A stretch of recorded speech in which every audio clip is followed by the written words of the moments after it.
Good morning, soulful people. This is a live recording of episode 115 of the Better Life, Better Work show. And today I want to talk about drama. How many of you are into drama? Who's into drama? Drama. I have this picture of, in my mind, of a memory of a then girlfriend. There was this party that I was living in Boulder, Colorado, and I was going to move, and my friends threw me a going away party. And a girlfriend of mine who was prone to drama came in the middle of the party and like arms open huge, sobbing. And then, of course, everybody turned their head like, what's wrong with this person? And we all went into the bedroom to take care of her. And she flung her body onto my friend's bed.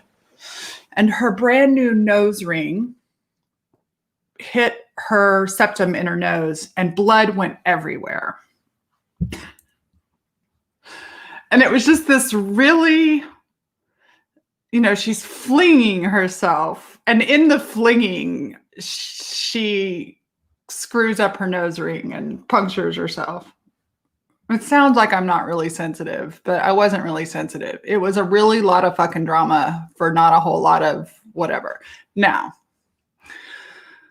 y'all already know that I treasure emotions. I don't use the phrase negative emotions because I don't believe there are negative emotions, but I am learning a lot about the purpose drama solves in the brain and how drama is hurting your business. So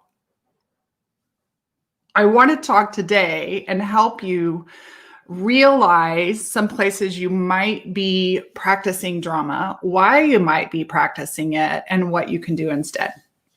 So the brain loves a little drama. So let me tell you my definition of drama. Let me check into this because I'm just kind of clarifying it. Drama is not the circumstance around you. Drama is not the event. Drama is not the situation. Drama is a chosen response to a stimulus, to a situation. And so let's say I remember coming up, I was walking home when I lived in Denton with my husband. I was walking home from a garage sale and I saw a moped accident. I saw a car hit a lady on a moped.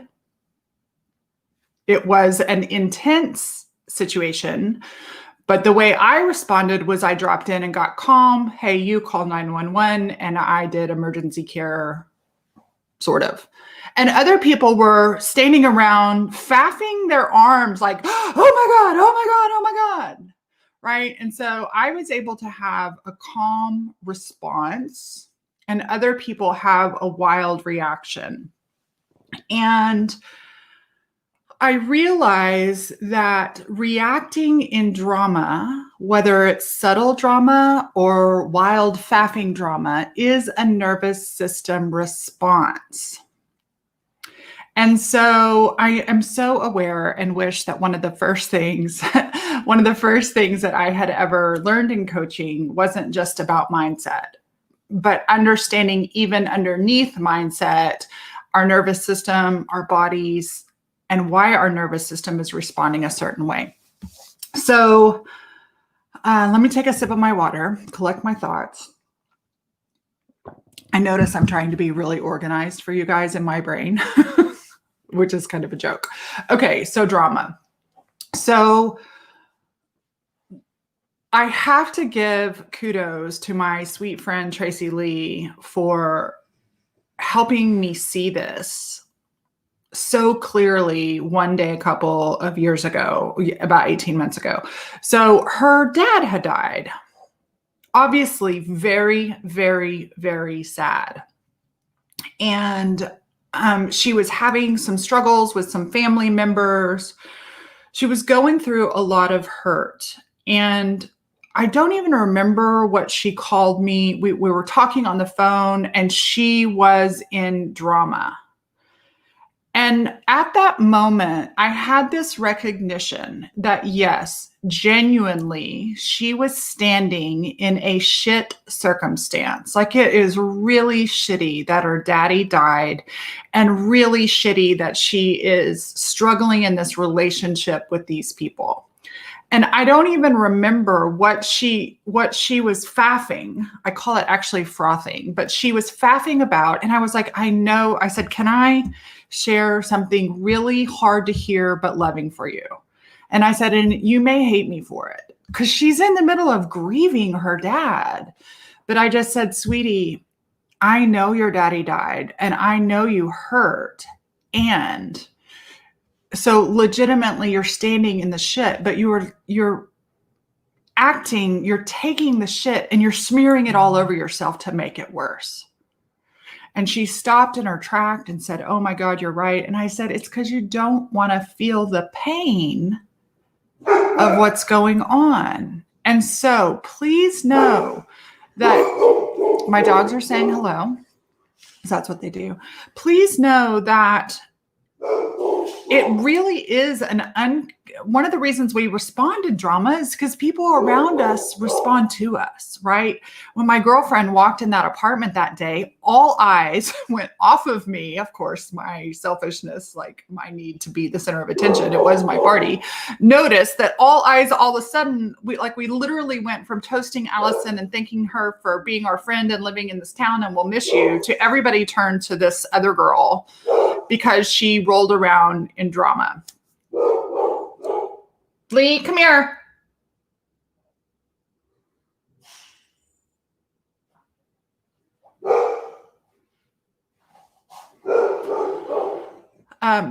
Applause. Elise, thank you so much for cutting this out of the audio podcast. Hey, Lee, come on. Let's go. Y'all cut it out.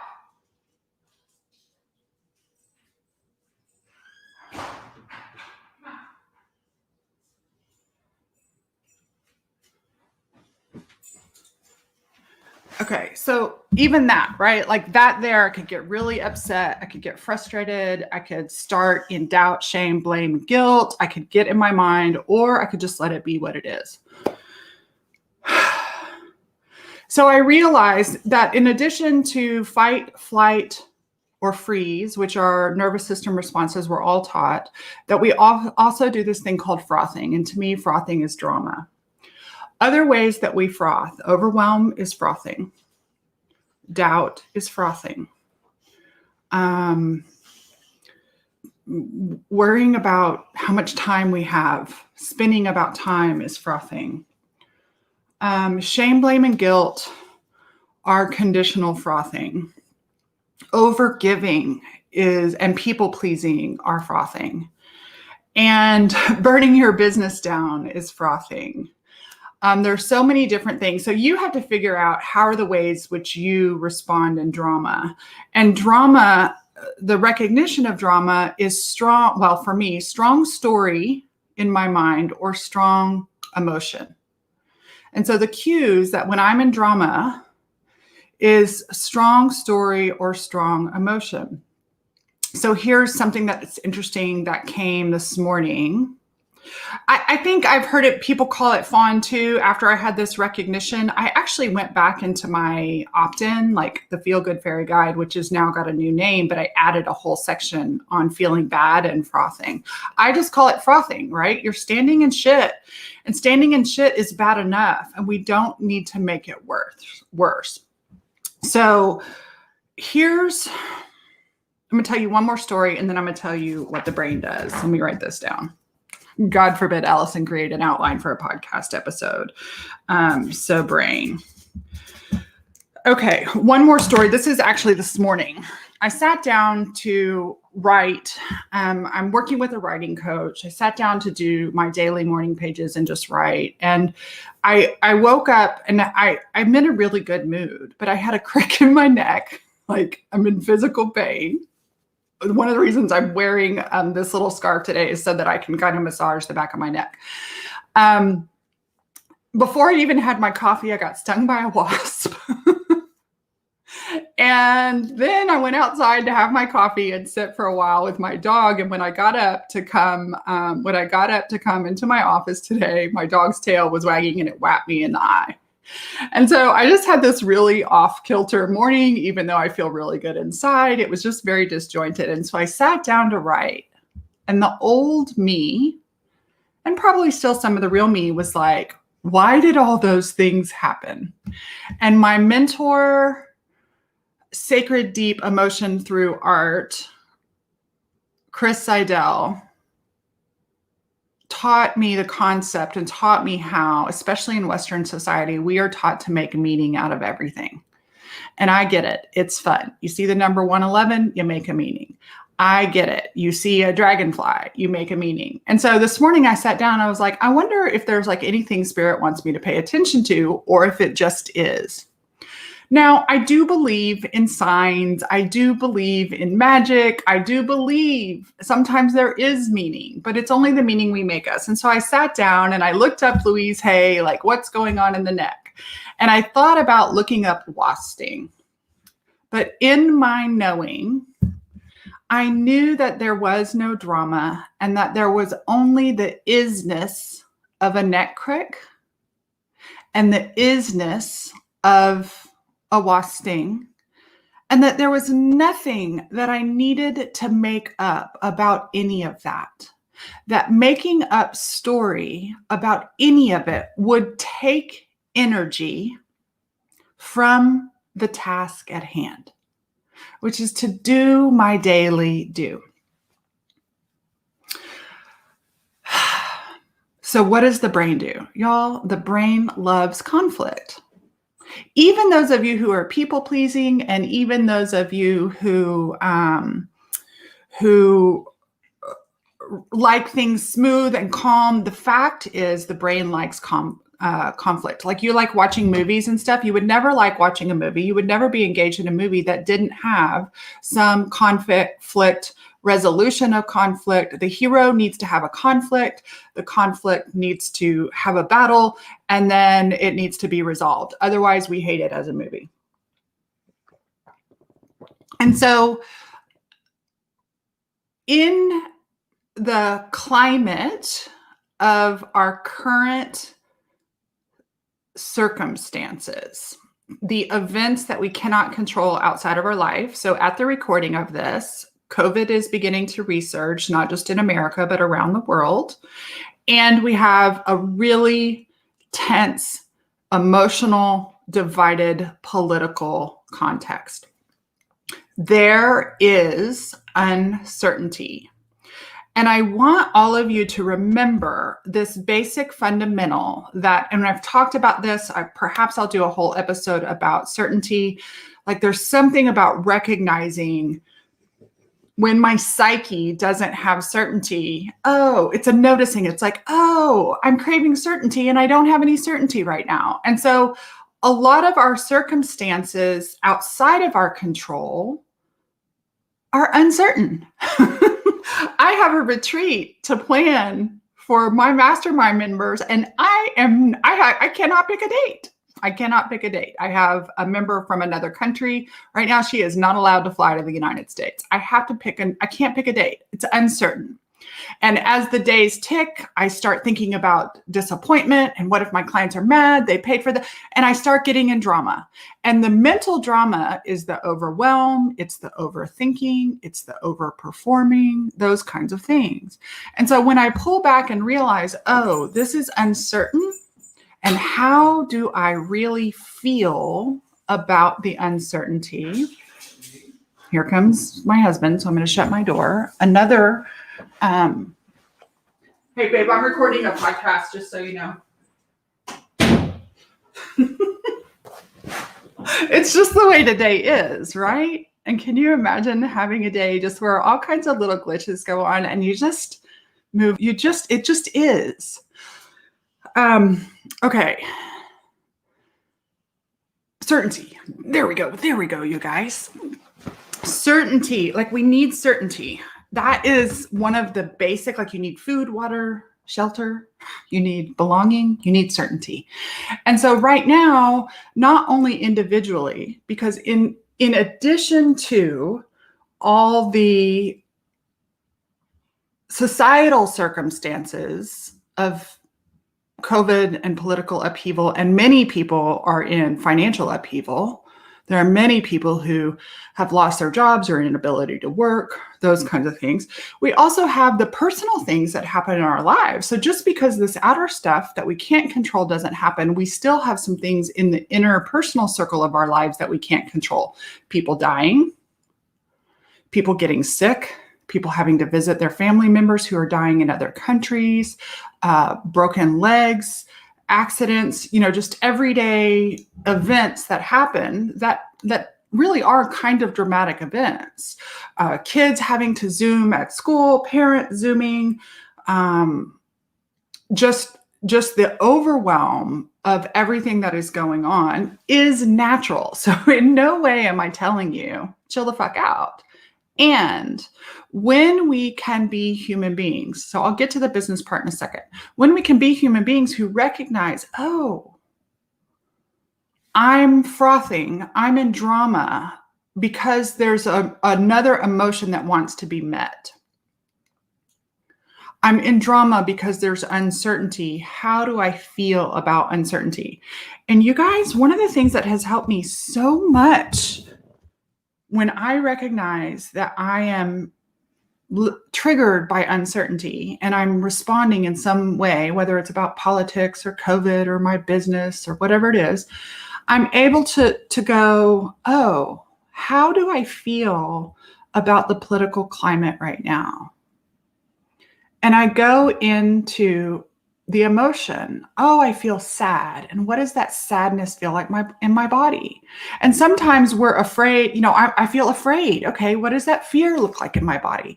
What is, how do I feel about COVID disrupting retreats and connection and girlfriend time and my learning at retreats and things like that?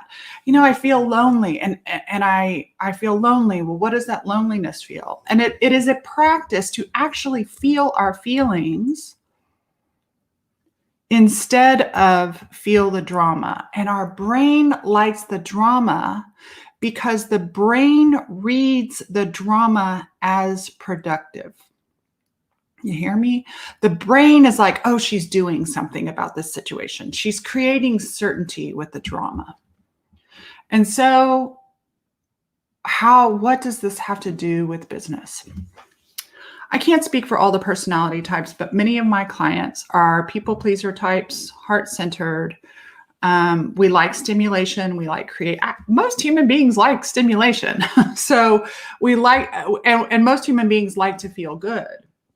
And so while we're building businesses, while I was building my business, part of what drove me was the powerful engagement in my business. In the early days, the inspiration and the dramatic, like the feel-good drama of starting a new business was really productive for me. It was the thing that overcoming that challenge was exciting. And at some point, we turn our challenges in business, to which there are always challenges in business. There is no such thing as the perfect team, the perfect business. I had a sweet client the other day was like, I'm having trouble with this assistant. It's so dramatic, but she does a really good job. And there is this, whether it's in business or a relationship, instead of resolving what's going on and dropping beneath the drama, we decide it's impossible and it doesn't work. And the reality is there is no perfect business. There is no perfect team. There's certainly people that don't work, but it's not a fairy tale. And so we create drama because we don't want to do the daily do. And you know what about the daily do? The daily do is boring. It's challenging. It's not as stimulating. It is not as stimulating to do the daily work of your business, to sit down and to connect with your clients and to connect with new leads or to write marketing or to write copy. It's really fun for the business owners I work with to serve their clients. It's my favorite time. It's my favorite time is actually coaching my clients. I get so stimulated and so excited. It is not stimulating and exciting for many people to sit down with the finances of their business. And so instead of being bored, or instead of doing the monotonous, tedious, yet productive we will create a different kind of productivity in our mind called overwhelm, perfection, underperforming, overperforming, doubt.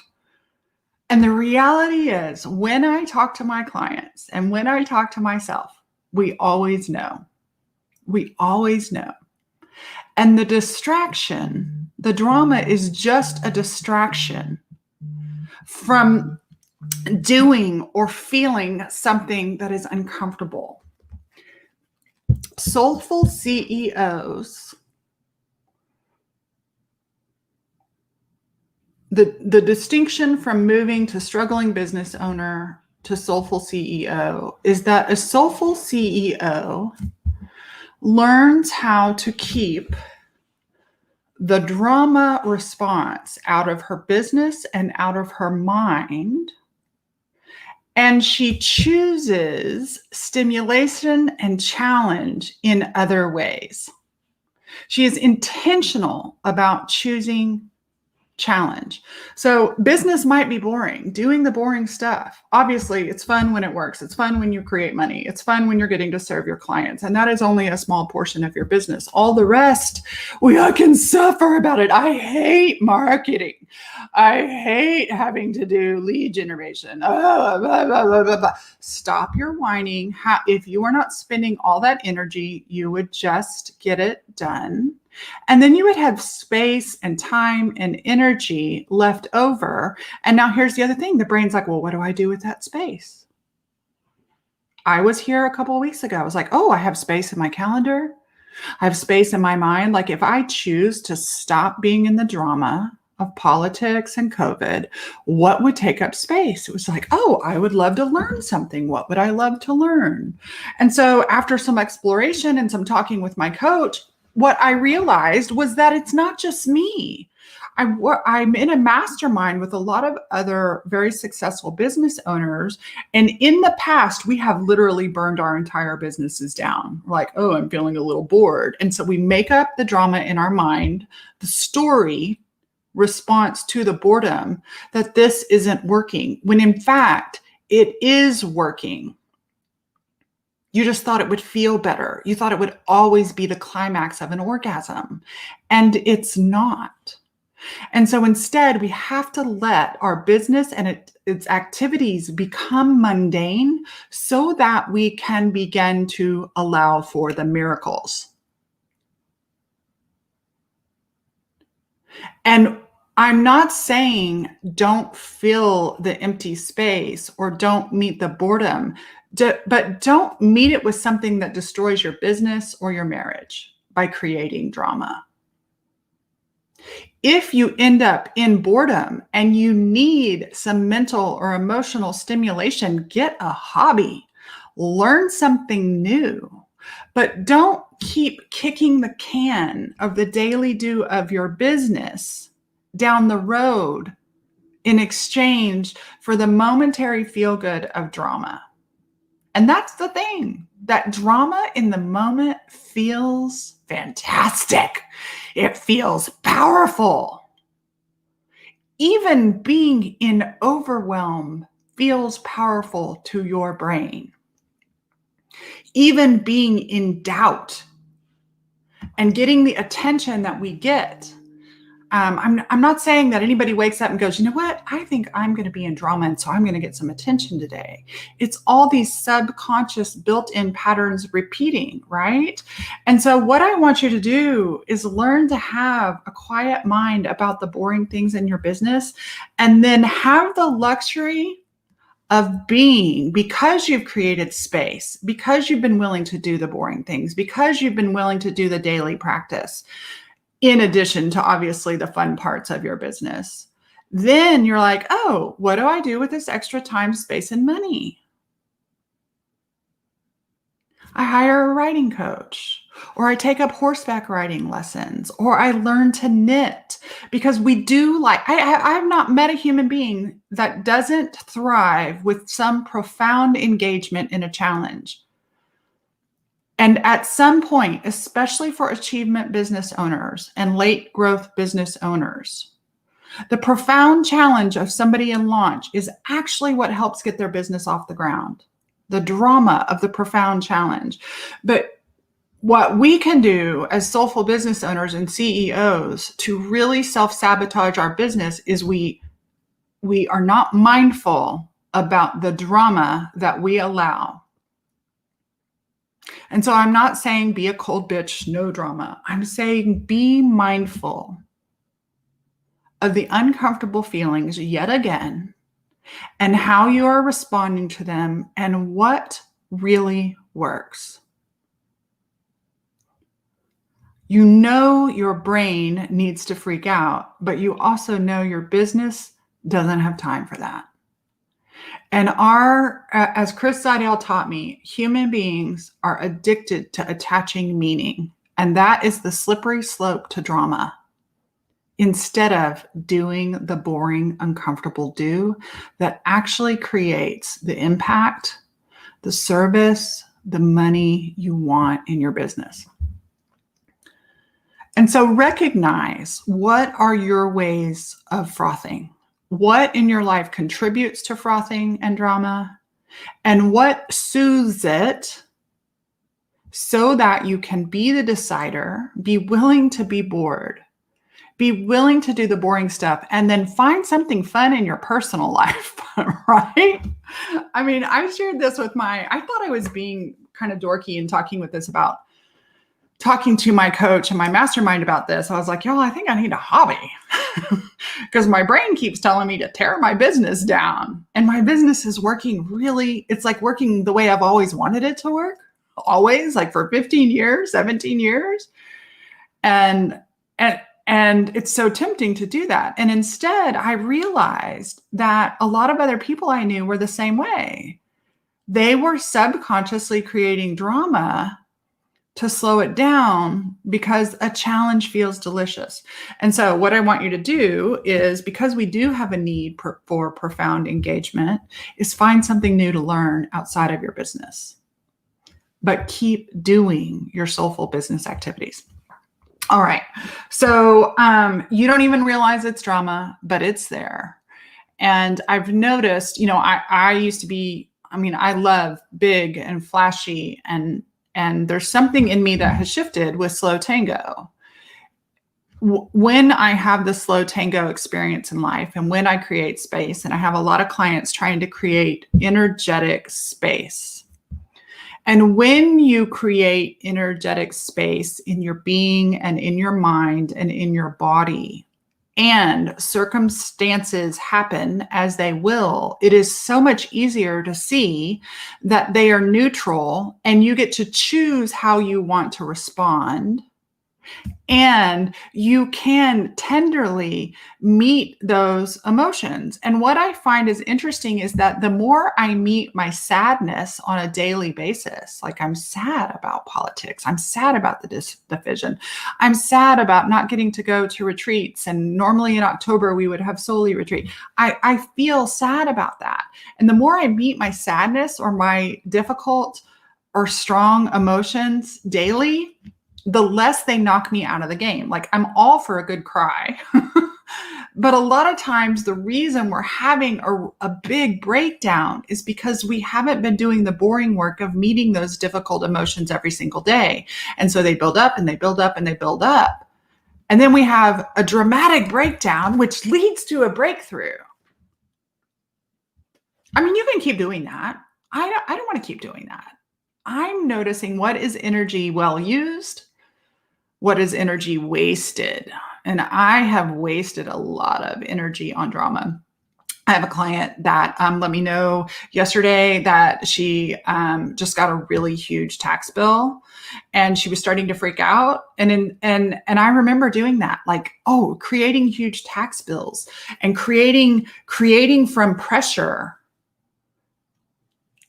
squeezes some juice out of us. And so I reminded her, congratulations on your first big business problem.